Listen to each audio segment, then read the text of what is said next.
পারে না।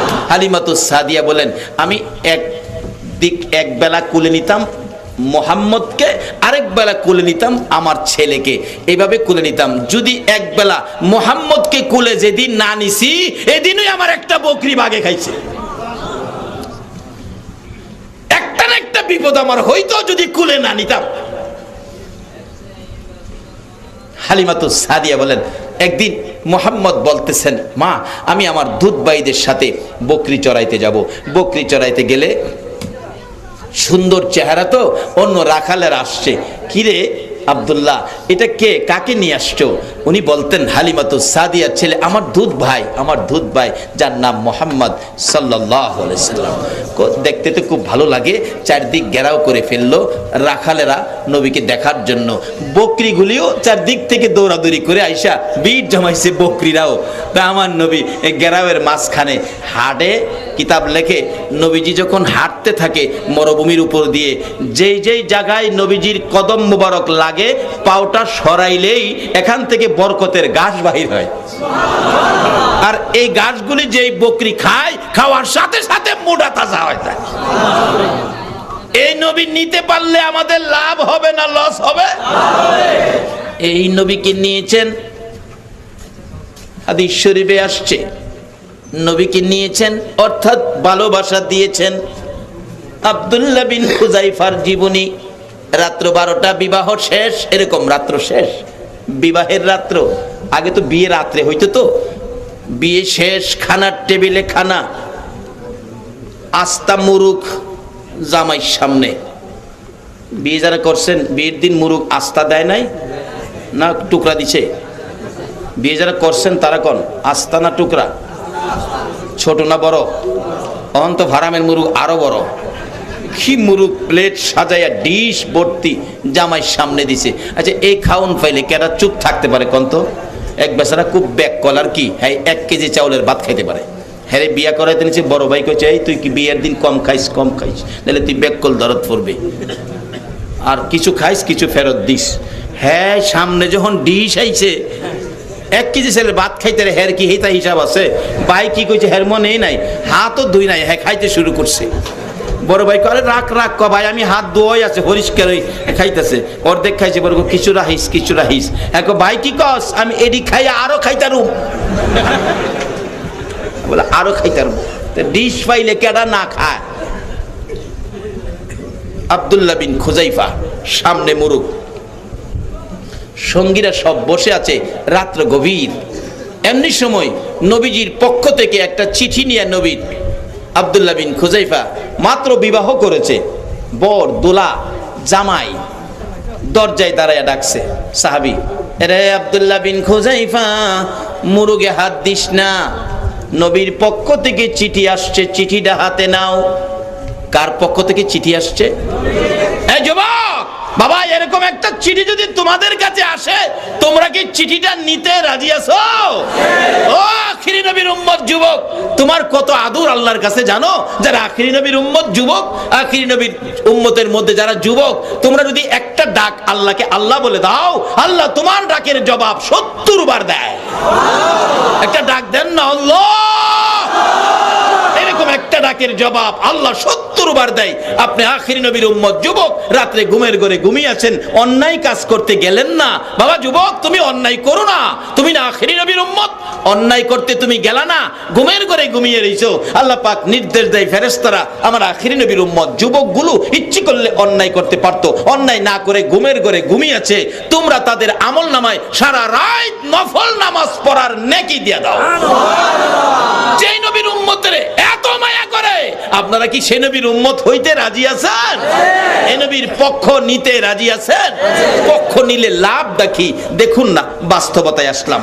আব্দুল্লাহ বিন হুযায়ফা চিঠির দিকে তাকাইয়া চোখের পানি ছেড়ে দিলেন। কার চিঠি রে? রাসূলের চিঠি তোমার কাছে আসছে। চিঠিটা হাতে নিয়ে খুলে দেখি লেখা, রে আব্দুল্লাহ বিন হুযায়ফা, যেখানে থাকো, যে অবস্থায় থাকো, আমার চিঠি পাওয়ার সাথে সাথে আমি রাসূলের সাথে সাক্ষাৎ করো, আমি রাসূলের সাথে সাক্ষাৎ করো। কালকে সকালে হুনাইনের যুদ্ধ হবে, এই যুদ্ধের প্রধান সেনাপতি তোমাকে বানাইছি। সুবহানাল্লাহ। এখনো খায় নাই, মাত্র বিয়ে করছে জামাই, খায় নাই, খাউন সামনে। চিঠি আসছে নবীর পক্ষ থেকে, কালকে সকালে হুনাইনের যুদ্ধ হবে, প্রধান সেনাপতি তোমাকে বানাইছি, দেরি করো না, তাড়াতাড়ি সাক্ষাৎ করো। আব্দুল্লাহ বিন খুযাইফা নতুন বিবির দিকে তাকায় না, মুরুগের দিকে তাকায় না, সঙ্গে সঙ্গে মাথার মুকুট খুলে ফেলে দিয়ে একটা টুপি পরে ঘোড়াটার মধ্যে উঠে চাবুক মারছে। ঘোড়া রে, আমার রাসূল অপেক্ষায়, যা যা রাসূলের সামনে হাজির হয়ে যা। দৌড়াইয়া গভীর রাত্রে নবীর সামনে হাজির হয়ে গেছে। আমার নবীজিকে আব্দুল্লাহ বিন খুযাইফা, তুমি কি ঘুমাও নাই? হুজুর আমি ঘুমাবো কেমনে, আমার বিয়ে হয়েছে, খানার টেবিলে খাবার আসছে, আপনার চিঠি পাইয়া খানা ছেড়ে দিয়ে আপনার সামনে চলে আসছি।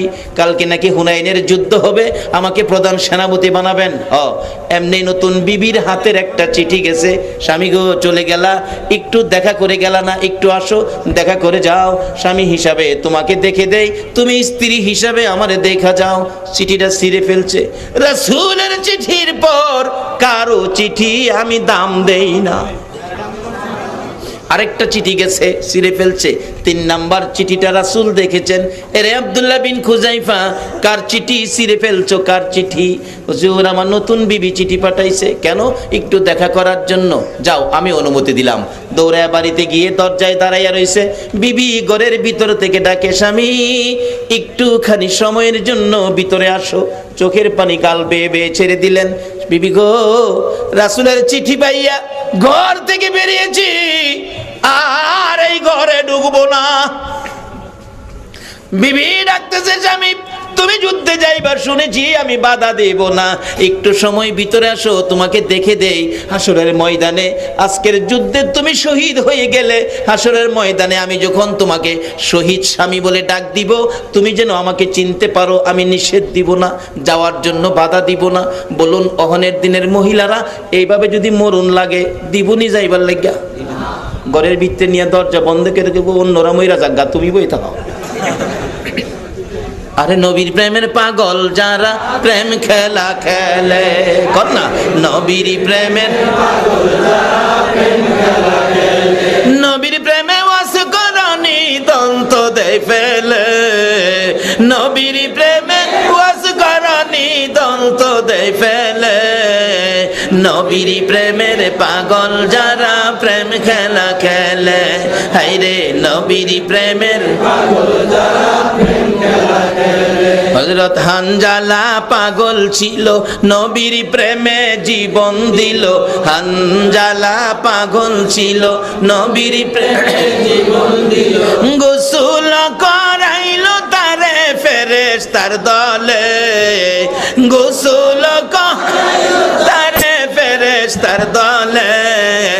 নবীর প্রেমের পাগল যারা প্রেম খেলা খেলে, হায়রে নবীর প্রেমের পাগল যারা প্রেম খেলা খেলে। পাগল ছিলেন আবু বকর, প্রেমে দরিয়ায় দিলেন সাঁতার। পাগল ছিলেন আবু বকর, প্রেমে দরিয়ায় দিলেন সাঁতার। হাসর মিজান পারি দিবে সেই প্রেমের বলে, হাসর মিজান পারি দিবে সেই প্রেমের বলে। নবীর প্রেমের পাগল যারা প্রেম খেলা খেলে, হায়রে নবীর প্রেমের পাগল যারা প্রেম খেলা খেলে। বলতেছিলাম নবীর প্রেমের পাগল আব্দুল্লাহ বিন খুযাইফা ঘরের ভিতরে ঢুকতে রাজি না। বিবি বলতেছে, স্বামী গো তোমাকে তো আমি বাধা দিব না, নবীর ভালোবাসায় যাইবা শুনেছি, যুদ্ধের সেনাপতি হইবা তাও শুনেছি, বাধা দিব না। স্বামী গো, আমি যদি তোমাকে শহীদ স্বামী বলে ডাক দেই, বলো তুমি আমাকে চিনবানি, সেই জন্য তোমাকে ডাইকা আনছি। বিদায় করে দিলেন। লম্বা ঘটনা। হুনাইনের যুদ্ধ পরের দিন শুরু হলো। যুদ্ধ করতে করতে আব্দুল্লাহ বিন খুযাইফা শহীদ হয়ে গেছে। খবর এসে গেল মদিনায়, আব্দুল্লাহ বিন খুযাইফা শহীদ। বিবি কান্দে রে, আওলাকে সে পাগল বেশে বিনাইয়া বিনাইয়া। অবশেষে স্বামীর মৃতদেহ দেখার জন্য একটা দৌড় মারছে। রাস্তায় যারে পায় জিজ্ঞেস করে যুদ্ধের ময়দান থেকে আসছেন, আমার স্বামী রাসূলের পক্ষে শহীদ হয়েছে খবর পাইলাম। আসলে ঘটনাটা কি আপনারা কি বলতে পারেন? আসলে মৃত্যুর খবর চট করে কেউ কয় না। লোকেরা বলেন আপনার স্বামী তো পিছনে আসতেছে। বলেন কি? শুনলাম শহীদ পিছনে আসতেছে। আসতেছে তো ঠিক, তো শহীদ মৃত। আরেকজনকে জিজ্ঞেস করলেন আপনার স্বামী পিছনে আসতেছে। এইভাবে যাকে জিগায় সেই বলে পিছনে আসতেছে। দৌড়াইয়া যাইয়া আমার নবীর দরবারে হাজির আব্দুল্লাহ বিন খুজাইফার বিবি। হুজুর, শুনেছি আমার স্বামী প্রধান সেনাপতির দায়িত্বে যুদ্ধের ময়দানে শহীদ হয়েছে, আপনি নবীর ভালোবাসায় লইয়া বিদায় হয়েছে। নবী গো, আমি তার বিবি, নতুন স্ত্রী, আমি তো দেখার জন্য আসছিলাম। যাকে জিগাই সেই বলে শহীদ হয়েছে না, সেই বলে কি পিছনে নাকি আসতেছে। আমি তো খবর পাইলাম শহীদ হয়েছে। নবী গো, সকল সাহাবীরা কয় পিছনে আসতেছে। নবী গো, আমি আপনার মুখ থেকে শুনতে চাই আসলে আমার স্বামীর খবরটা কি?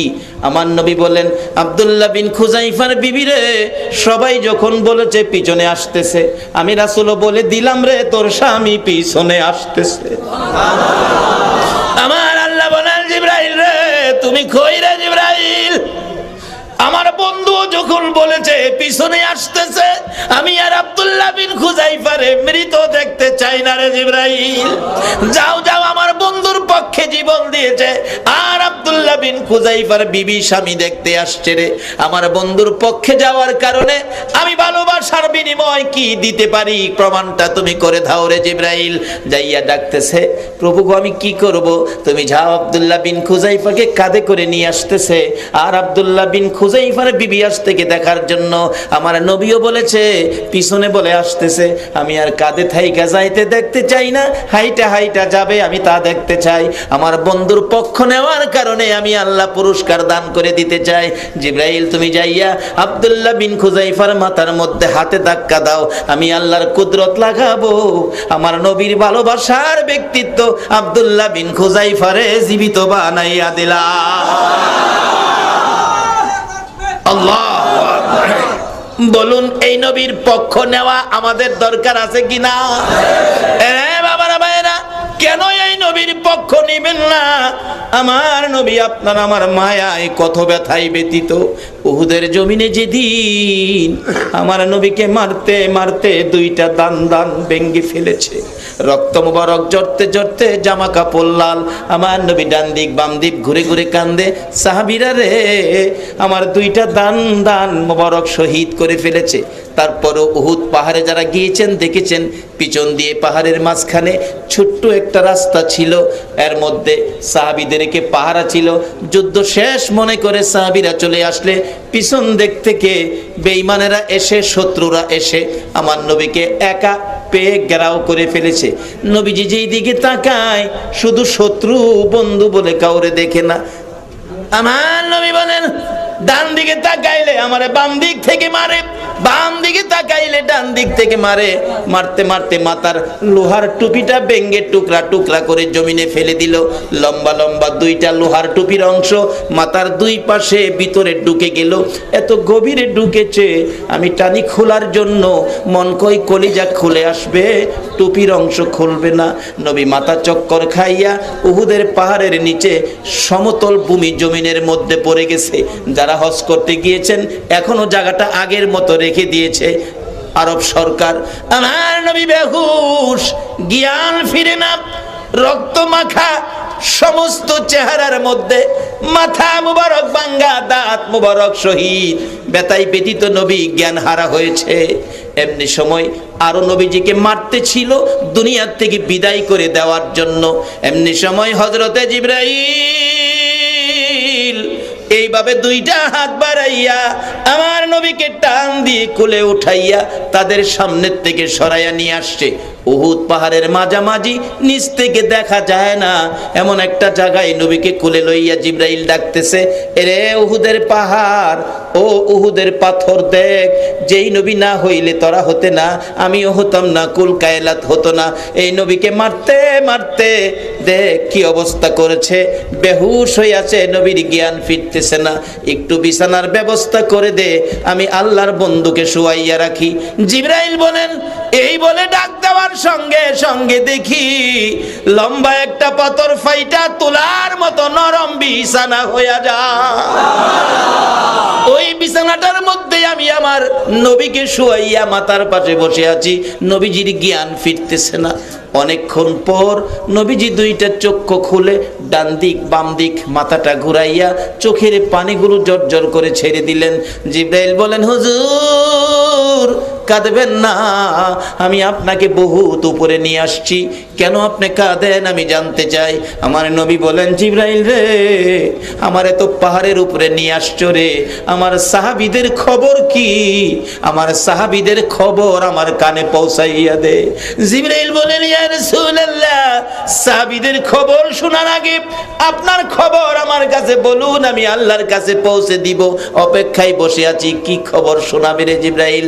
হুজুর আপনার দান মোবারক শহীদ, বলুন না দাঁতের ব্যথা কেমন লাগে, আমি আল্লাহর কাছে পৌঁছাবো। আপনার মাথা মোবারক ভেঙ্গে লোহার টুপির অংশ ঢুকে আছে, বলুন মাথা ভাঙ্গা ব্যথা কেমন লাগে, আমি আল্লাহর কাছে পৌঁছাবো। আমার নবীর কান্না আরো বেড়ে গেছে। এরে জিব্রাইল, দাঁত ভাঙ্গা ব্যথা কেমন লাগে জিগাইলি, মাথা ভাঙ্গা ব্যথা কেমন লাগে জিগাইলি। জিব্রাইল, আমার উম্মতের ব্যথা কেমন লাগে রে জিগাইলি না। রে জিব্রাইল, দাঁত ভাঙ্গা ব্যথা মাথা ভাঙ্গা ব্যথার চাইতে রে আমার গুনাহগার উম্মতের ব্যথা বেশি। যেই নবী এত ব্যথায় ব্যতীত হওয়ার পরেও নিজের ব্যথা গোপন করে আপনার আমার ব্যথা প্রকাশ করে, বলুন এই নবীর কথা মানা আমাদের দরকার আছে কিনা? মানলে জান্নাতি, এক কথা সহজ ওয়াজ। মানলে জান্নাতি, না মানলে দুজুকি। মানলে আবু বকর, না মানলে আবু জাহেল। ওয়াজ সহজ করে দিলাম। নবীর কথা মানবেন? রাজি আছেন? তাই আমি তো বলি অনেক সময়, নবীর কথা মানবে যারা হবে জান্নাতি। বলুন, নবীর কথা মানবে যারা হবে জান্নাতি। না মানিয়া আবু জাহেল হইল দুজুকি, না মানিয়া আবু জাহেল হইল দুজুকি। নবীর কথা মানবে যারা হবে জান্নাতি, নবীর কথা মানবে যারা হবে জান্নাতি। না মানিয়া আবু জাহেল হইল দুজুকি, না মানিয়া আবু জাহেল হইল দুজুকি। হাদিস শরীফে আসছে, নবীজির একটা কথা আমল করে কেউ যদি কবরও যাইতে পারেন, একটা সুন্নত মহব্বতের সহিত আমল করে কবরও যেতে পারেন, 100 গলা কাটা শহীদের সওয়াব আপনাকে দেওয়া হবে। একটা শহীদের সওয়াব পাইলে বিনা হিসাবে জান্নাত। 100 গলা কাটা শহীদের সওয়াব যে নবীর কথা একটা সুন্নত আমলকারীকে দিবে। এই নবীর কথাগুলি মানলে আল্লাহ কি জান্নাত দেবে না? তার বাস্তব আসুন, কথা যদি না মানেন তাহলে কি হবে? একটা বাস্তব ঘটনা পাকিস্তানের মাসিক পত্রিকায় পেয়েছি। 91 সনে একটা যুবকের মৃত্যু হলো, বেপরোয়া চলতো, নবীর কথা না, নবীর পক্ষে নাই কথাবার্তা, মানে নামাজও পড়ে না, মা বাবার কথা শুনে না। মৃত্যু হয়ে গেলে পীর দুহা কবরস্থানে, মাসিক পত্রিকার খবর, 91 সনে দাফন করতে কবর করে লাশ নিয়ে গেছে, দাফন করব, যায় দেখে কবরটা বন্ধ হয়ে গেছে। অর্থাৎ মা দিয়ে বুঝাইতেছে, তোর মতো পাপীকে আমি রাখবো না, রাখবো না। এই কবরে আমাদের প্রত্যেকের যাইতে হবে কিনা? বাবারে, আমার আপনার মতো কত মানুষ কবরস্থানে যায় দেখেন কবরের মাটি ভাঙ্গা গর্ত হয়ে গেছে। একদিন আমাদের কবরও ভাঙ্গা গর্ত হবে কিনা বলো? তার আগে নবীর একটা কথা লন মাইন্না কবরে যাই, মানলে কি হবে সেটাই বলতেছি। কিন্তু সেই লোকটা মানতো না। পাকিস্তানের ঘটনা বলছি। কবরে নিয়ে গেছে, কবরটা বন্ধ। ইমাম সব ছিলেন আল্লাহর ওলি মানুষ। মসজিদের অনেক মসজিদের ইমাম আছে আল্লাহর ওলি, তারা ধরা দেয় না। এই জন্য ইমাম সাহেবদের সাথে ভালো ব্যবহার করবেন। কে আল্লাহর ওলি জানি না তো। আল্লাহর ওলিদের সাথে যদি বেয়াদবি করেন, আল্লাহ আপনার বিরুদ্ধে যুদ্ধ ঘোষণা করবে। আর ওলিদের নেক নজর যদি নিতে পারেন, আল্লাহর ওলির নেক নজরে মাটি স্বর্ণ হয়ে যায়। এটা অন্যদিন আলোচনা, কিভাবে হয় আলোচনা করব অন্যদিন। আজকে সময় অনেক হয়ে গেছে, আমি সামনে দোয়ার পর্যায়ে এসে পড়ছি, বেশি সময় আর আমি সামনে বাড়বো না। এবার দেখা গেল ওই যুবকটাকে লাশ নিয়ে কবরে যাওয়ার পর কবরটা বন্ধ। ইমাম সাহেব আল্লাহর ওরে জিগাই, তোমরা কবর করো নাই? হুজুর কবর তো করেছি, তো এই কবর তো নাই। হুজুর কবরটা তো বন্ধ হয়ে গেল, তাই নাকি? আরেকটা কবর করো তো দেখি।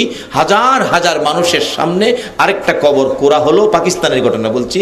কবরটা আবারও বন্ধ হয়ে গেছে। ইমাম সাহেব বলেন আরেকটা কবর করো।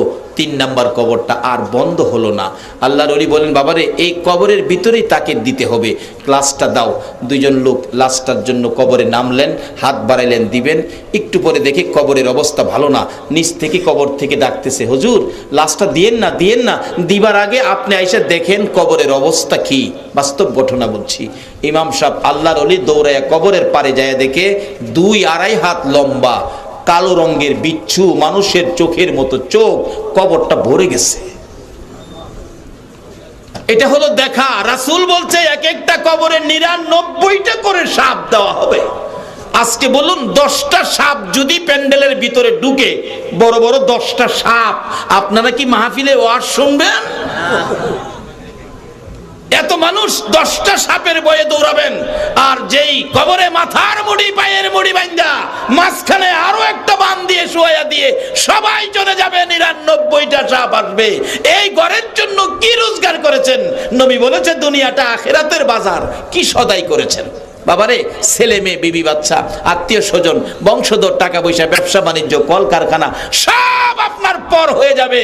শুধু 3 টুকরা কাফন আপনাকে দিয়া বিদায় দিবে। এই দিনটা আমাদের প্রত্যেকের সামনে আসতেছে কিনা বলুন? তার আগে নবীর কথা মানেন, নবীর কথা মাইনা কবরে যান, তাহলে আপনি জান্নাতি হবেন। কিভাবে হবেন? এটাই আমার শেষ কথা, সামনে যাচ্ছি। এবার 3 নাম্বার কবরে যখন বিচ্ছু এসে উপরের দিকে তাকাইয়া রইছে, আল্লাহর ওলি বলেন বাবারে এই কবরেই দিতে হবে। ও যুবকের দল, বাবা তুমি তোমাকে সাবধান করো, এই কবরেই তোমাকে থাকতে হবে। লাশটা কবরে দেওয়ার সাথে সাথে কাফনের উপরে দিয়ে হাড্ডিগুলো টাইনা টাইনা বিচ্ছু খুলতেছে। এই বিপদের ঘর কবর আমাদের প্রত্যেকের সামনে আছে কিনা বলুন? আছে।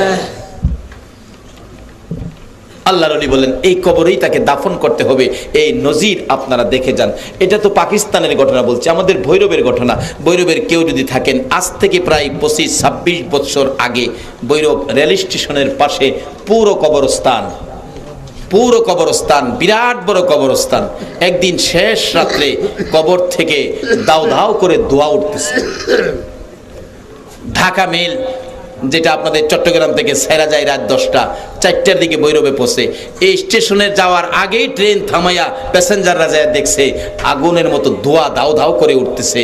আমরা সকালবেলা খবর পাইয়া, সকালে আমি নিজে দেখেছি, মিথ্যা বললে আল্লাহ জিহ্বাটা কেটে ফেলবে। সকাল 9টার দিকেও যাইয়া দেখি এখনো একটা কবরের পক্ষে এটা ছিল, কিন্তু কয়েকটা কবর জুড়ে ধোঁয়াটা দাও দাও করে উঠতেছে। এটা আমার নিজের দেখা, হাজার হাজার মানুষে দেখছে। বলুন এই কবর আমাদের প্রত্যেকের সামনে আছে কিনা? আজকে বিপদে পড়লে দুনিয়ায় সাহায্য নিতে পারবেন অনেক কিসিমের মানুষের। বলুন কবরে গিয়া কার সাহায্য নেবেন? এই যে চললো ধোয়া, কেউ তো বন্ধ করতে পারলো না। অনেকে দোয়া দুরুস করতেছে আস্তে আস্তে করে। রাত্রে থেকে শুরু হয়েছে, দিনের 10টা 11টা 12টার দিকে মনে হয় যে বন্ধ হয়েছে। এই কবর আমাদের সামনে। কবরও যাওয়ার আগে নবীর কথা মাইন্না একটা নবীর চিঠি লইয়া লন কবরও যায়। চিঠি লইয়া কবরও যাইতে পারলে কি অবস্থা। আর এই বেচারা কথা না মাইন্না কবরে গেলে বিচ্ছু কবরে হাজির হলো। আল্লাহর ওলি বলেন দাফন করো, এই কবরেই তাকে দিতে হবে। আর নবীর কথা মাইন্না গেলে, মদিনার একটা ঘটনা বলেই আমি শেষ করছি। মদিনার ঘটনা, একজন সাহাবী ছিলেন, নবীর অত্যন্ত আদরের সাহাবী। ও যুবক, কে তোমরা এই মাহফিলের আয়োজন করেছো? কেমন মা তোমাদেরকে পেটে রাখছে?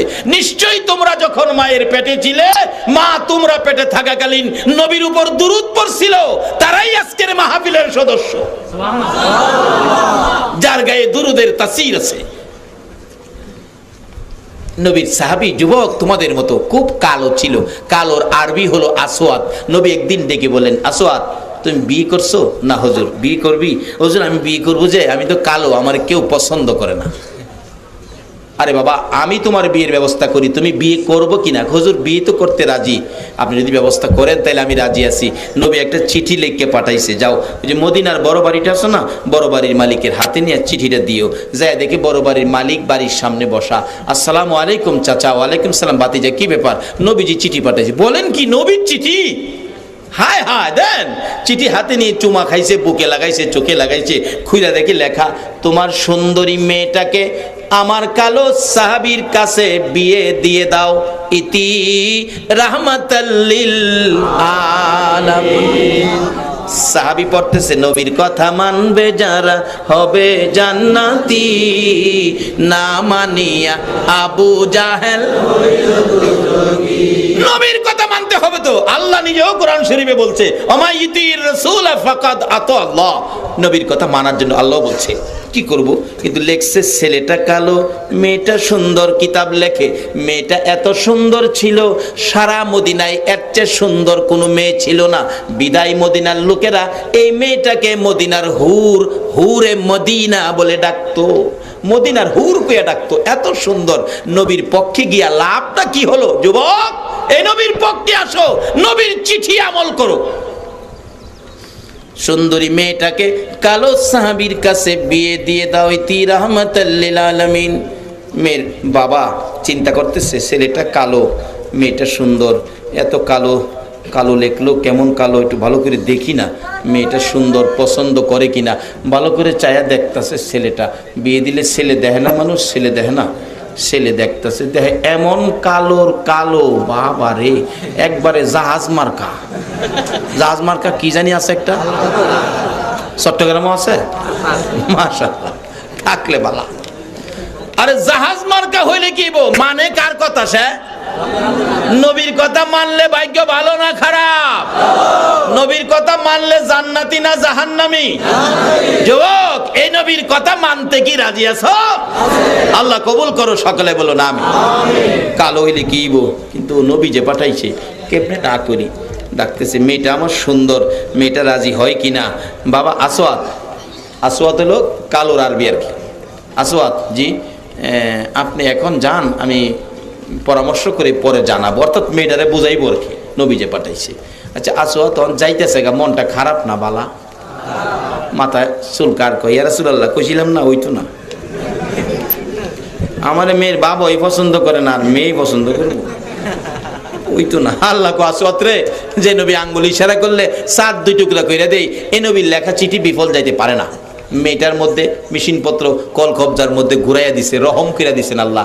মেয়েটা দৌড়ায় গেছে, আব্বু একটা ছেলে আইছিল কালো, মনটা খুশি, যাইতেছে মনটা বেজার, এই ছেলেটা কি ব্যাপার? মা গো, বাবা বলতেছেন, মা এই নবী চিঠি পাঠাইছে এই ছেলেটার জন্য, তোমার বিয়ের প্রস্তাব, তুমি রাজি হও কিনা, তার একটু পরে আসতে বলছি, পরে জানাবো বলছি। মেয়েটা দুইটা চোখের পানি ছাইরা দিছে, বাবা বলেন কি? নবী পাঠাইছে আমার জন্য বিয়ের প্রস্তাব? দেন তো চিঠিটা, কই দেন। চিঠি নিয়ে চুমা খাইতেছে, বাবা আমার বুঝি ভাগ্য ভালো, মদিনায় মনে হয় আমার চেয়ে দামি মহিলা আর নাই, নবী আমার জন্য চিঠি লিখছে।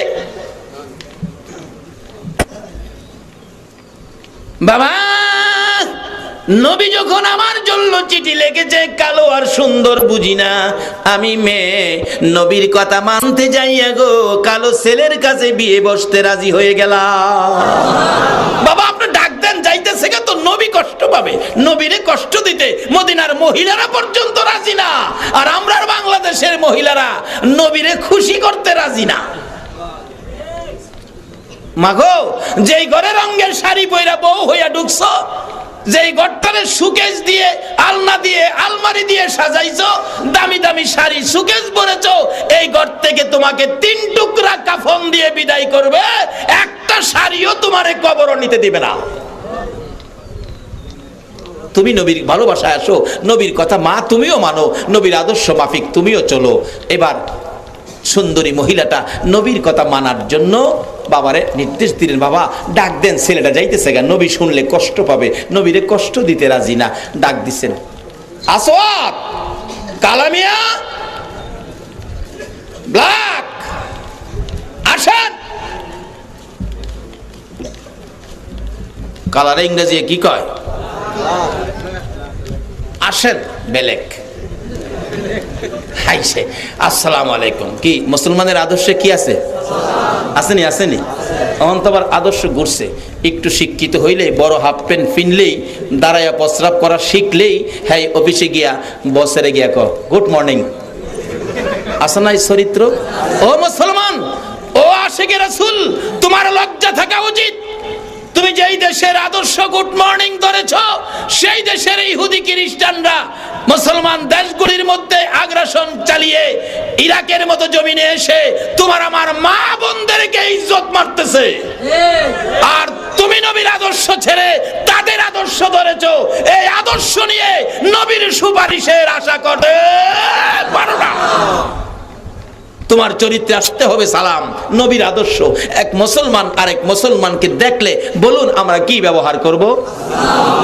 সালাম। এই সালামটা আমল করে গেলে কি হইব? আরেকদিন এটার আলোচনা হবে, 2 ঘন্টা লাগবে হুদা এইটার আলোচনা করলে। সবগুলি জিনিসের বরকত, নবীর পক্ষে যা জিনিস আছে সবগুলি কি বরকত। আসসালামু আলাইকুম চাচা। ওয়ালাইকুম সালাম বাতিজা। কি ব্যাপার, ডাইকে আনলেন যে?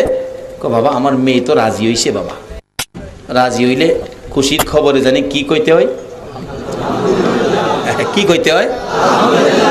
কইবেন নি অন্ত খুশির খবর শুনলে ভাল মারে, মাইয়া লাইছে রে, এরকম না। কি বলতে হবে?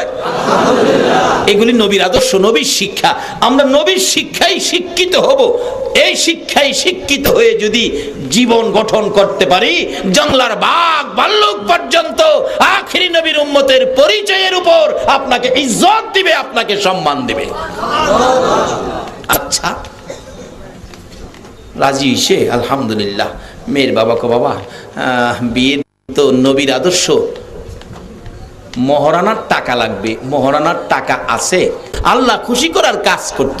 আর অহনের দিনের মেয়েরা ঈদের আগেই বাবারে কয়, বাবা গতবারের কাপড় আনছেন আমার পরনে লাগে নাই, এবারের ঈদের মার্কেট আমি নিজে করুম।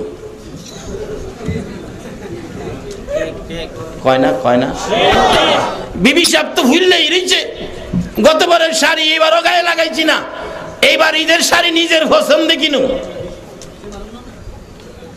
3 দিন আগে সাজ শুরু করছে, আর ওখানে সাজবার একটা ঘর বাড়ি, সেটা বলে বিউটি পার্লার। চট্টগ্রাম আছে? থাকলে ভালো।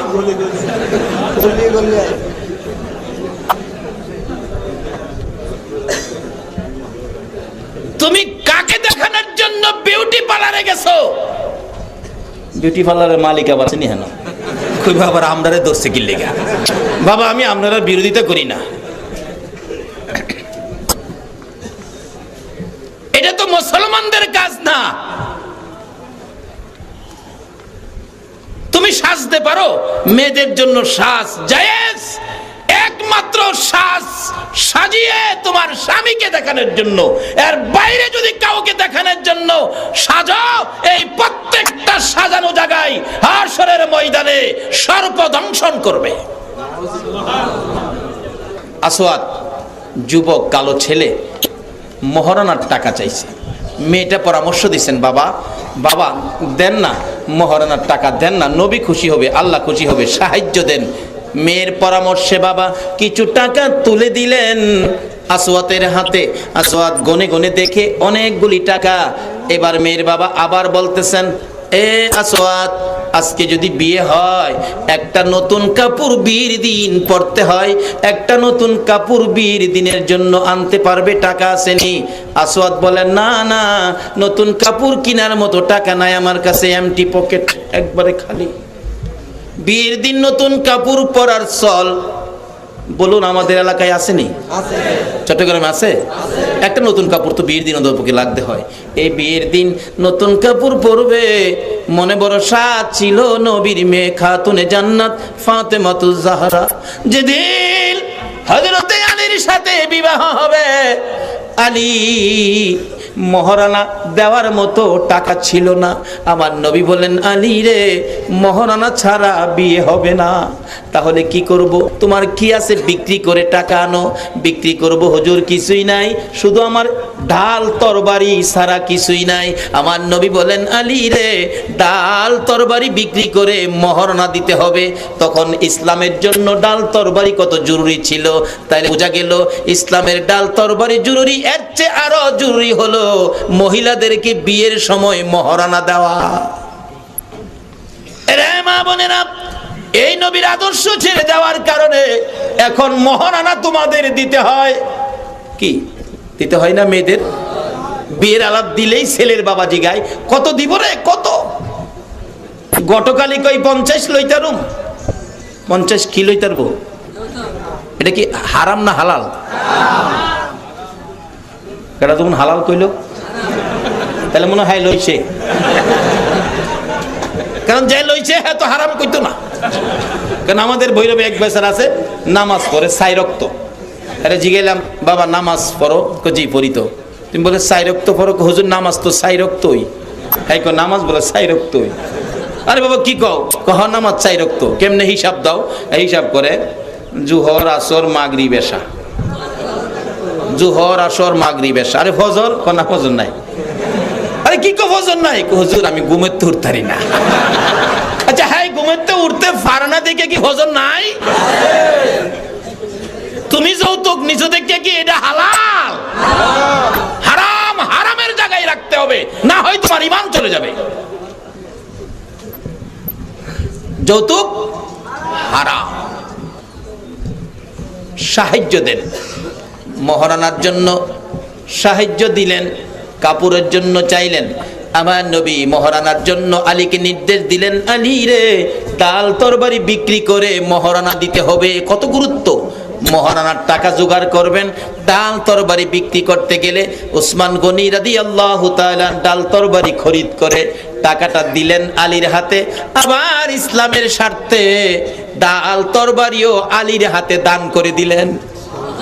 আলী খরিদ করছি, আবার তোমারে দান করে দিলাম ইসলামের স্বার্থে।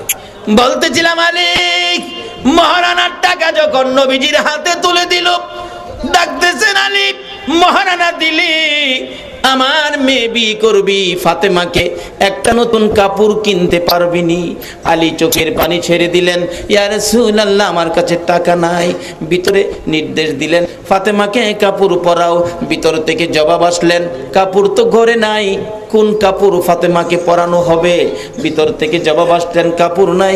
আমার নবী নির্দেশ দিলেন ফাতেমা রে দেখো না কোনো একটা কাপড় ঘরে আছে কিনা, বিয়ের দিন একটা কাপড় তো উদ্দেশ্য করে পড়তে হবে। ফাতেমা চোখের পানি ছেড়ে দিলেন, বাবা গো আমার মা খাদিজা যে কাপড়টা পরে মৃত্যুবরণ করেছিল ওই কাপড়টা আমি রেখে দিয়েছিলাম গো বাবা, তুমি যদি নির্দেশ দাও মার মৃত্যু কাপড়টা আমি আজকে গায়ে লাগাবো। নবীর উম্মতেরা এই নবীরে বুঝলো না, এই নবী কষ্ট পাওয়ার মতো কোনো কাজ করো না, রোজ হাসরে নবীর দেখা হবে না। নবীর মেয়ে খাতুনে জান্নাত ফাতেমা তু জাহরা চোখের পানি ছেড়ে ছেড়ে বলতেছেন, বাবা গো মা যে কাপড়টা পরে মৃত্যুবরণ করেছিল, মৃত মায়ের পরন থেকে কাফন পরানোর সময় যেই কাপড়টা খোলা হয়েছিল এই কাপড়টা শুধুমাত্র আমার কাছে মায়ের স্মৃতি হিসাবে আমার ঘরে আছে। আমার নবী বলেন ফাতেমা রে তোর মৃত মায়ের কাপড়টা পর, তোর বিবাহ হয়ে যাবে। মৃত মায়ের কাপড় পরে ফাতেমার হয়েছে। এর মধ্যে বহু ঘটনা অন্যদিন আলোচনা করা হবে, যাই না ওদিকে। এবার মহারানার টাকা দিয়েছেন মেয়ের পক্ষ থেকে, মেয়ের বাবা বলতেছেন একটা নতুন কাপড়ের জন্য। আসওয়াদ বলেন নাই নাই আমার কাছে টাকা নাই। মেয়েটা ডাকতেছে, বাবা গো ছেলেটা মনে হয় গরিব, নবী যখন পাঠাইছে নিশ্চয় যুবকটা নবীর আদুরের। বাবা কারা রে মাহফিলের আয়োজন করেছো? আমার মন কয় তোমরা বুঝি আমার নবীর আদুরের হয়েছো। কে আজকে সারা রাত বসে নবীর ভালোবাসায় কাটাইয়া দিতেছ? আমার মন কয় তোমাদের প্রতি আমার নবীর ভালোবাসা এসে গেছে, তোমরা বুঝি আমার নবীর আদুরের হয়েছো। মেয়েটা ডাকতেছে, বাবা গো নবীর আদুরের মেয়ে, ছেলেটা মনে নবীর আদুরের, নবী খুশি হবে। কিছু টাকা কাপড় কেনার জন্য আপনি দিয়ে দেন না। মেয়েটার পরামর্শে কিছু টাকা দিলেন কাপড় কেনার জন্য। একটা কাপড়ের টাকা লইয়া মহারানার টাকা লইয়া আসওয়াদ মদিনার মার্কেটে ঢুকে গেছে কাপড় কিনবে। দোকানদার একটা সুন্দর কাপড় দে, আমি মদিনার হুর বিয়ে করব, আমার কপাল ভালো, নবীর পক্ষ লইয়া আমার ভাগ্য ভালো। সুন্দর কাপড় দে। দোকানদার অনেকগুলো কাপড় খুলে দিয়েছে, দেখেন কোনটা নিবেন কোনটা না। এটা নবীর আদর্শ, এটা নবীর শিক্ষা। বিবির জন্য নিজের পছন্দে কাপড় কিনবেন। আর আমাদের দেশের ব্যাকলগল দোকানে যায় কাপড় কিনতে, দোকানদার জিগা কার লেগে নিতেন? ভাবির লেগে? কহ ভাবির রং কেমন? দোকানদারে জিগায় বাবির রং কেমন, একটা থাপ্পড় মারবেন, এই বেয়াদব আমার স্ত্রীর রং কেমন, তোর চাওয়ার অধিকার কি? আর আমরাও এমন ব্যাককল চটকিরে কয়ে দিচ্ছে, তোর বাবির রং তো উজ্জ্বল শামলা। দোকানদার পছন্দ করে, তাহলে এইটা নেন, চকলেট কালারটা নেন। কই পাইছেন এই নীতি? রাসূল বলছে আপনার পছন্দে বিবির জন্য কাপড় নেবেন। এদিন এক মাহফিলে এক যুবক খারু, এক হুজুর এই ওয়াজটা কইরেন না, কি লেগা? আমার পছন্দে কাপড় নিছিলাম, বিবি আমার কাপড় আমার নাহে মুহে ইডা মাইরা কয় তোমার কাপড় তুমি ওই পিন্দ।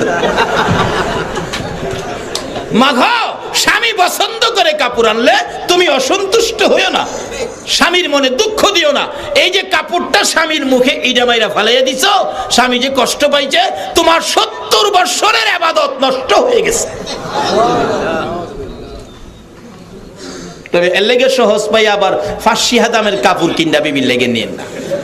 নবীর আদর্শ মাইনেন। নবী কইছে তুমি যেই দামের কাপড় দা শার্ট বানাও, প্যান্ট বানাও, এই দামি কাপড় বিবির জন্য নাও। এর লাগে বিবির লেগে আবার ফ্যান্টের কাপড় না, এরকম দামি কাপড় নিতেন কইছে। নবীর কথা মানা দরকার আছে না বাবা? নবীর কথা মানবেন। বাজারে আপনি কিছু খাইলে বিবির লেগে নিবেন। আপনি যদি মিষ্টি 1 পোয়া খান, আপনি আধা পোয়া মিষ্টি বিবির লেগে নেবেন। বাদাম যদি 100 টাকা খান, আধি 100 টাকা বাদাম বিবির লেগে নেবেন। বাজারে যদি কমলা 2 আলি খান, 1 আলি কমলা বিবির লেগে নেবেন।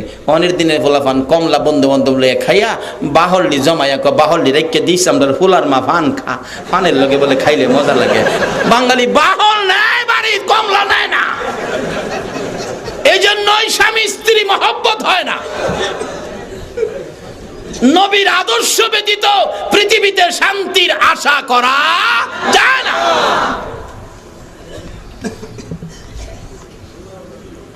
বাবারা, স্বামী স্ত্রী মহব্বতের রাস্তাগুলো নবীর আদর্শের মধ্যে, এগুলি মানবেন। নবী স্বামী স্ত্রী কত মহব্বত করতেন স্ত্রীকে।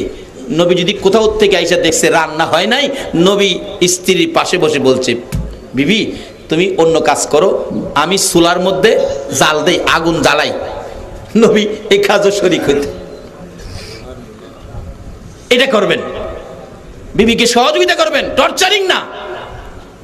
এবারের অজে মনে হারা খুশি হইব, দাওয়াত আরো বাড়বো।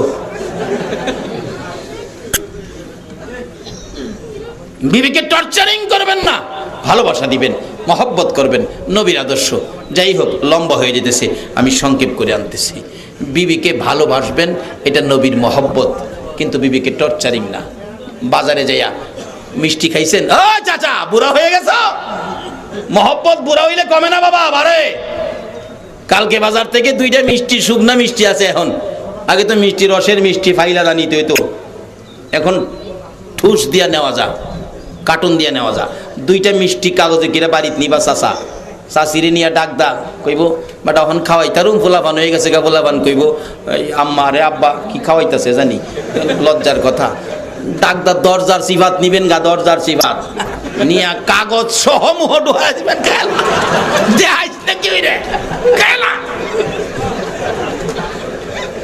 দেখবেন বাড়ি হলে কইব এই শেষ বয়সে বুঝি ডং করতা মন চাইছে। আরে খাও সবাই, রাসূল কইছে। নবীর ভালোবাসায় যদি এটাও আমল করে কবরে যাইতারেন, 100 গলা কাটা শহীদের সওয়াব আপনার আমল নামায় দেওয়া হবে। নবীর ভালোবাসায় সব আছে, আমরা খুঁজে নেই না। যাই হোক, লম্বা ঘটনা আমি সংক্ষেপ করে দিলাম। এবার মহারানার টাকা লইয়া, কাপড়ের টাকা লইয়া আসওয়াত মদিনার মার্কেটে। দোকানদার ভালো একটা কাপড় দে, আমার বিবি যেন খুশি হয়। দোকানদার অনেকগুলি কাপড় দিলেন। যুবক আসওয়াদ দেখতেছে কোনটা নিবেন কোনটা না, পছন্দ করতে করতে শোনা যায় রাস্তা দিয়া কে যেন দৌড় মাইরা যাইতেছে আর ডাকতেছে, মদিনার দোকানদারেরা রে, মদিনার যুবকেরা রে, মদিনার সাহাবীরা রে, আর ঘরে বইসা থাকিস না, খবর পাইছো দি আল্লাহর বন্ধু যুদ্ধের ময়দানে রওনা হইয়া গেছে। দোকানদারেরা দোকান বন্ধ করে দিতেছে না, আর দোকানদারি করবে না। যুবকগুলো খবর শুনে দৌড়াইয়া বাড়িতে গিয়ে যুদ্ধের পোশাক গায়ে দিয়ে, তরবারি হাতে লইয়া, চোখের পানি ছেড়ে মা মা কইয়া কাঁদতেছে। মা হাজির মার পায়ে সালাম করতেছে। কার পায়ে সালাম? কার পায়ে? মার পায়ে সালাম করবেন আপনারা? করবেন? হায় হায়, মার পায়ে তো চিনেন না। এক বেচারা স্বপ্নে দেখে আল্লাহর আরশের ফিলারের গুড়ির মধ্যে চুমাইতেছে। সকালবেলা হুজুরের কাছে গেছে, স্বপ্ন কইতো। হুজুর কো বেটা আর স্বপ্ন কইস না, মা বাবা আছে? কো আছে তো, বাড়ি যা তাড়াতাড়ি যায় মা বাবার ভাও চুমা দে। হুজুর কি ব্যাখ্যা দিলেন, কই আরশের ফিলার, কই মা বাবার ভাও? আল্লাহর ওলি বলেন, হুজুর বলেন, বাবারে আরশের ফিলারের চাইতে তোর মা বাবার পায়ের মূল্য অনেক বেশি। এই মা বাবার পায়ে সালাম করতে রাজি আছেন কিনা? ওই মদিনার যুবকগুলো মা বাবার পায়ে সালাম করে চোখের পানি ছেড়ে দিলেন। মা ডেকে ডেকে বলেন, ও আদরের সন্তানেরা, হঠাৎ করে যুদ্ধের পোশাক, তরবারি হাতে সালাম করে চোখের পানি ছেড়ে দিলা, ব্যাপার কি, কারণ কি? ছেলেগুলো চোখের পানি ছেড়ে ছেড়ে বলে, মা গো, আমার রাসূল বলে যুদ্ধের ময়দানে রওনা হয়েছে। মা বিদায় দাও গো, দেখা হবে হাসরের ময়দানে। এইভাবে যুবকগুলো যুদ্ধের ময়দানে। আজকে কারা গো বাবা যুবকের দল এই নবীর ভালোবাসার মাহফিল সাজাইছো? আমার ওই আদরের নবীর যুবকেরা যুদ্ধের পোশাক পরে, ব্যবসায়ীরা দোকান বন্ধ করে যুদ্ধের দিকে রওনা হয়ে গেছেন। আসওয়াদ নিজেকে নিজে প্রশ্ন করে, এরে আসওয়াদ, নবী বলে যুদ্ধে গেছে রে, এখন বিয়ের বাজার করবি টাকা দিয়ে না যুদ্ধের বাজার করবি? নিজেকে প্রশ্ন করলে জবাব দিছে আসওয়াতের মন, বিয়ের বাজার নয়, রাসূলের ভালোবাসায় যুদ্ধের বাজার করব। মহারানার টাকা, কাপড়ের টাকা দিয়ে একটা তরবারি, একটা ঢাল কিনে দৌড় মারলেন। যুদ্ধ শুরু হলো। যুদ্ধ করতে করতে 70 জন সাহাবা শহীদ হয়ে গেছে। আসওয়াদ নিজেও ডাল দিয়ে ফিরাইতে পারে নাই, বল্লমের আঘাতে ডান দিকের কলিজাটা খুইলা জমিনে পড়ে গেছে। আসওয়াদ নিজেও শহীদ, আমার নবী নিজেও ব্যথায় ব্যতীত। যুদ্ধ থেমে গেল। আমার নবী ডাকতেছেন, সাহাবীরা রে, আমার শহীদ গুলো পড়ে আছে, গোসল দিস না, রক্ত মাখা জামাগুলো পাল্টাইস না, এই অবস্থায় দাফন করে দে। হাসরের ময়দানে আমি নবী দেখাবো আমার ভালোবাসায় আমার আল্লাহকে খুশি করার জন্য এইভাবে আমার আশিকেরা জীবন দিয়েছে। দাফনের কাজ শুরু হলো। 69 জনকে দাফন করার পর 70-এর মাথায় আসওয়াতের লাশটা পড়ে আছে। আমার নবী বলেন, সাহাবীরা রে, আমার আসওয়াত দেখা যায় লাশ হয়ে পড়ে আছে, বিয়ে করতে গিয়েছিল, সে কি বিয়ে করে নাই? একজন সাহাবী বলেন, হুজুর আমি দেখেছি বিয়ের বাজারে টাকা দিয়ে যুদ্ধের বাজার করে এই যুদ্ধের ময়দানে জীবন দিয়েছে। আমার নবী বলেন, আমি কাছে যাইয়া দেখি নতুন তরবারিটা আসওয়াতের হাতে এখনো আছে, চিত হয়ে পড়ে আছে, ডান দিকের কলিজাটা বাহির হইয়া কাঁপতেছে, জিহ্বাটা বাহির হইয়া কপালে লাইগা রইছে। আমার নবী ডাকে, রে আসওয়াত, মদিনার হুর নিলি না? আমার ভালোবাসায় জীবন দিয়ে কবরে রওনা হলে, প্রভু গো, আমার আসওয়াতকে কি দিবা গো আল্লাহ? মদিনার হুর তো আমার আসওয়াত নিল না। ওদিক দিয়ে মদিনার হুর, মদিনার সুন্দরী মহিলা বৈশা রইছে, নবীর আদরের সাহাবীর স্ত্রী হবে। মনের আশা মনে রইল গো, পুরা হইল না। কবরের দিকে নিয়ে যাচ্ছে আসওয়াতের লাশ দাফন করার জন্য। আমার নবী আসওয়াতের কবরের পাশে দাঁড়াইয়া মুস্কি মুস্কি হাসতেছেন। সাহাবীরা বলেন, হুজুর এই কবরে মুস্কি মুস্কি হাসেন কারণটা কি? আমার নবী বলেন, সাহাবীরা রে, আমি যা দেখি তোমরা তো তা দেখো না। হুজুর কি দেখে হাসলেন জানতে চাই। আমার নবী বলেন, এরে সাহাবীরা, আমার আদরের সাহাবী আসওয়াত মদিনার হুর বিয়ে করতে পাঠিয়েছিলাম, মদিনার হুর বিয়ে করে নাই, বিয়ের বাজারে টাকা দিয়ে যুদ্ধের বাজার করে জীবন দিয়ে কবরে রওনা হয়েছে। আমি নবী আসওয়াতের কবরের পারে দাঁড়াইয়া দেখি মদিনার হুরের পরিবর্তে আসওয়াতের কবরে জান্নাতের হুর পাঠাইয়া দিছে। বলুন, নবীর কথা মানলে আসওয়াতের মতো ব্যক্তির লাভ হলো না লস হলো? দুনিয়ার থেকে যাওয়ার আগেই কবরে জান্নাতের হুর। সে নবীর একটা চিঠি মাইনা কবরে যাইতে পারলে বলুন আমাদের লাভ হবে না লস হবে? বাবা যুবক, কার কবে মৃত্যু হয়ে যায় আমরা জানি না। আমরা আর কতদিন এই পৃথিবীতে থাকবো এই গ্যারান্টিটা কি কেউ দিতে পারবেন? একজনও পারবেন না। তাহলে লন, নবীর একটা চিঠি মানি। নবী বলছে দুনিয়াটা আখিরাতের বাজার, আখিরাতের জন্য আমরা কি রোজগার করতে পেরেছি এই চিন্তা করি। যারা আজকের মাহফিলে সাহায্য সহযোগিতা করেছেন এটা আখিরাতের জন্য রোজগার হয়েছে, যারা মাহফিলে কষ্ট করে সময় দিয়েছেন এটা আখিরাতের রোজগার হয়েছে। ও কমিটির ভাইরা বাবারা, তোমরা কে এত বড় কষ্ট করে মাহফিলের আয়োজন করেছো, এই বড় আয়োজন এটাও তোমাদের আখিরাতের রোজগার হয়েছে। আল্লাহ এই মাহফিলের উসিলাই আমাদের সকলকে আখিরাতে নাজাতের ফায়সালা করে দেখ, সকলে বলুন আমিন। নবীর পক্ষে, আদর্শের পক্ষে, নবী যেভাবে চলার জন্য বলছে এইভাবে চলার জন্য আমাদেরকে কবুল করুক, সকলে বলুন আমিন। বাবারা, নবীর পক্ষে যাইতে গেলে নামাজ পড়তে হবে কিনা বলুন?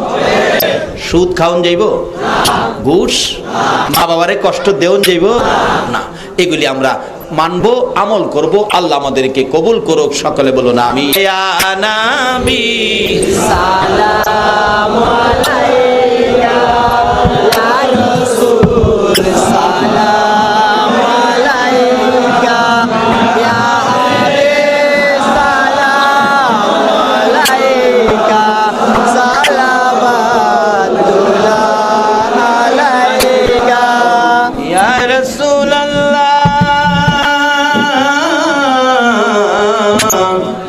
ইয়া হাবিবাল্লাহ। মানে না আশিকের দিলে, সহে না প্রেমিকের প্রাণে, মদিনা যাব কেমনে, দেখা দাও নবী সকলে, ইয়া নবী ইয়া রাসূল সালাম আলাইকা, ইয়া হাবিব সালাম আলাইকা, সালাওয়াতুল্লাহ আলাইকা। আমিন। ربنا ظلمنا أنفسنا وإن لم تغفر لنا وترحمنا لنكونن من الخاسرين رب ارحمهما كما ربياني صغيرا। রব্বুল আলামিন জান্নাতের বাগানে বসে জান্নাতি মেহমান লইয়া হাত বাড়াইছি, তোমার আদরের বান্দাগুলো লইয়া হাত বাড়াইছি, তোমার নবীর আশেক পাগল লইয়া হাত বাড়াইছি। মাবুদ, জানি না জীবনে আর কতদিন হাত বাড়াইতে পারবো, জানি না তোমাকে কিভাবে ডাকবো, জানি না কিভাবে ডাকলে জীবনের গুনাহগুলি মাপ পাবো। মাবুদ গো, আজকের এই মাহফিলে তোমার আদরের বান্দা লইয়া হাত বাড়াইছি, একবারে খালি হাত বাড়াই নাই। তুমি যেই নবীর উপর 24 ঘন্টা দুরূদ ও সালাম পাঠ করো, ওই নবীর উপর দুরূদ ও সালাম আমরা মদিনা পাঠাইছি গো আল্লাহ। আমাদের দুরূদ ও সালাম গুলো পাখির মতো উড়াইয়া উড়াইয়া দয়ার নবী মায়ার নবীর কদম মুবারকে পৌঁছাইয়া দাও। যেই নবী উম্মতের ব্যথায় এত ব্যথিত, আরশে গেল না, জান্নাতুল ফিরদাউসে গেল না, সিদরাতুল মুনতাহায় গেল না, উম্মতের ব্যথা বুকে লইয়া গো সোনার মদিনার মাটিতে শুইল। আমাদের দুরূদ ও সালাম গুলো ওই নবীর সোনার মদিনায় রওজা পাকে পৌঁছাইয়া দাও। দুরূদ ও সালাম উসিলা করে আজকের মাহফিল উসিলা করে আমরা যারা হাত বাড়াইছি, আমাদের তামাম জিন্দেগীর গুনাহগুলো ক্ষমা করে দাও। মাবুদ, ক্ষমা চাইলাম জীবনের গুনাহ, ক্ষমা যদি না করো আমরা এই গুনাহ লইয়ার কই যাব গো আল্লাহ। দুনিয়ায় দেখছি সন্তান অপরাধ করলে বাবার কাছে, বাবা যদি মারে কানতে কানতে মায়ের কাছে যায়, মায়ে যদি মারে কানতে কানতে বাবার কাছে যায়। আমরা যে হাত বাড়াইছি, তুমি যদি আমরা তাড়াইয়া দাও, ফিরাইয়া দাও, বলো আমরা আর কার কাছে যাব গো আল্লাহ। ফিরাইও না, ঘুরাইও না, কার জীবনে কত গুনাহ হিসাব জিগাইও না। আজকের মাহফিলের উসিলাই আখিরি নবীর উম্মত বলে আমরারে মাফ করে দাও। মনে জানি ব্যথা হুজুর, মোনাজাত না করে বাড়িতে যাব না গো, আমার মা নাই, আমার মা নাই গো, মা, মা গো, মা। মায়ের অভাবীরা চোখের পানি কার জন্য রাখছে? 2টা বাজে বাড়িতে গেলেও তোমার মা দি তোমার জন্য দরজাটা খুইলা দাঁড়াইয়া থাকতো। ওই মা কই গো, ও মা তুমি কই? ওই বাড়ির দিকে তাকাইয়া দেখো না, এই দরজাটা কার জানি চিরতরে বন্ধ হইয়া রইছে।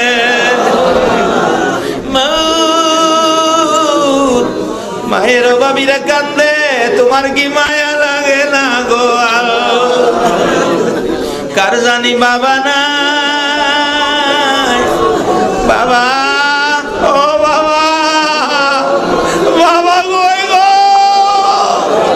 যেই বাবা বাজারে গেলে জীবনে কোনোদিন খালি হাতে বাড়িতে আইতো না।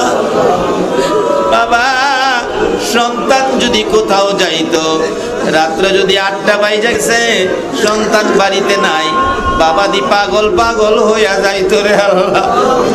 বাবা হারিকেনটা ধরাইয়া রাস্তায় রাস্তায় যাইয়া ঘুরতো। একটা দোকানের সামনে মানুষ দেখলে বাবা ডাক মারছে, আব্দুল মালেক আছো? আমি তোমার বাবা হারিকেন লইয়া তোমারে তালাশ করতেছি। মাবুদ, এ হারিকেনটা কার জানি চিরতরে নিভা গেছে গো আল্লাহ। আল্লাহ গো, বাবার জন্য সন্তানেরা কান্দে, মায়ের জন্য সন্তানেরা কান্দে। তোমার কি মায়া লাগে না?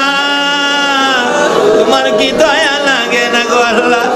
এই মুহূর্তে ওই সকল মা বাবার কবর গুলো জান্নাতের বাগান বানাইয়া দাও। মায়ের বাবিরা কান্দে, কান্দো না গো, চোখের বাড়ি কার জন্য রাখছো? আল্লাহ, তোমার আদরের বাংলারা মা মা কইয়া কান্দে, বাবা বাবা কইয়া কান্দে। তোমার কি মায়া লাগে না গো আল্লাহ? এই মুহূর্তে ওই সকল মা বাবা যার কবরে ঘুমিয়ে আছে, কবরগুলো জান্নাতের বাগান বানাইয়া দাও। মা বাবা যাদের দুনিয়াতে আছে, আল্লাহ হায়াত বাড়াইয়া দাও। আমার আম্মা না, আমার আব্বার হায়াত বাড়াইয়া দাও। আল্লাহ, মা বাবা কেমন জিনিস বুঝার তৌফিক ছেলে মেয়েদেরকে দান করে দাও। আল্লাহ গো, দাদা দাদি নানা নানি শ্বশুর শাশুড়ি আলিয়া ওলাদ বংশধর মই মুরব্বী পাড়া প্রতিবেশী খানদান মহব্বতী যারা কবরে, সকলের কবর জান্নাতের বাগান বানাইয়া দাও। মাবুদ গো, আমাদের মধ্যে যারা বিমারি, বিমার সেবা করে দাও। যারা অভাবী, অভাব দূর করে দাও। যারা নামাজি, নামাজ কবুল করে নাও। যারা নামাজ পড়ে না, নামাজের বোঝ দান করে দাও। ইয়া আল্লাহ, যারা ব্যবসা করে ব্যবসায় বরকত দাও। যারা চাকরি করে পদোন্নতি দান করে দাও। ইয়া আল্লাহ, যারা লেখাপড়া করে লেখাপড়ায় বরকত দাও। যারা পরীক্ষা দিতেছে দিবে কামিয়াবি দান করে দাও। যারা বিদেশ থাকে সহি সালামতে রাখো। বিমারির জন্য দোয়া চাইছে, বিমারিকে সেবা করে দাও। ইয়া আল্লাহ, এখানে মৃত ব্যক্তির জন্য দোয়া চাইছে, আল্লাহ তাকে মাফ করে দাও। আল্লাহ গো, সকল কবরবাসীদেরকে মাফ করে দাও। আল্লাহ, খাস করে আজকের কমিটির ভাইদেরকে তোমার কুদরতি হাতে দিয়ে গেলাম। এই ভাইদেরকে তুমি এই মাহফিলের জন্য এই পরিশ্রম কবুল করে তাদের জন্য নাজাতের ফায়সালা করে দিও। মাবুদ, বিমারির জন্য সাহায্যের দরখাস্ত করেছে। আল্লাহ, বিমারিকে সাহায্য যারা করবে তাদেরকে বিমার আমার থেকে হেফাজতে রাখো আল্লাহ।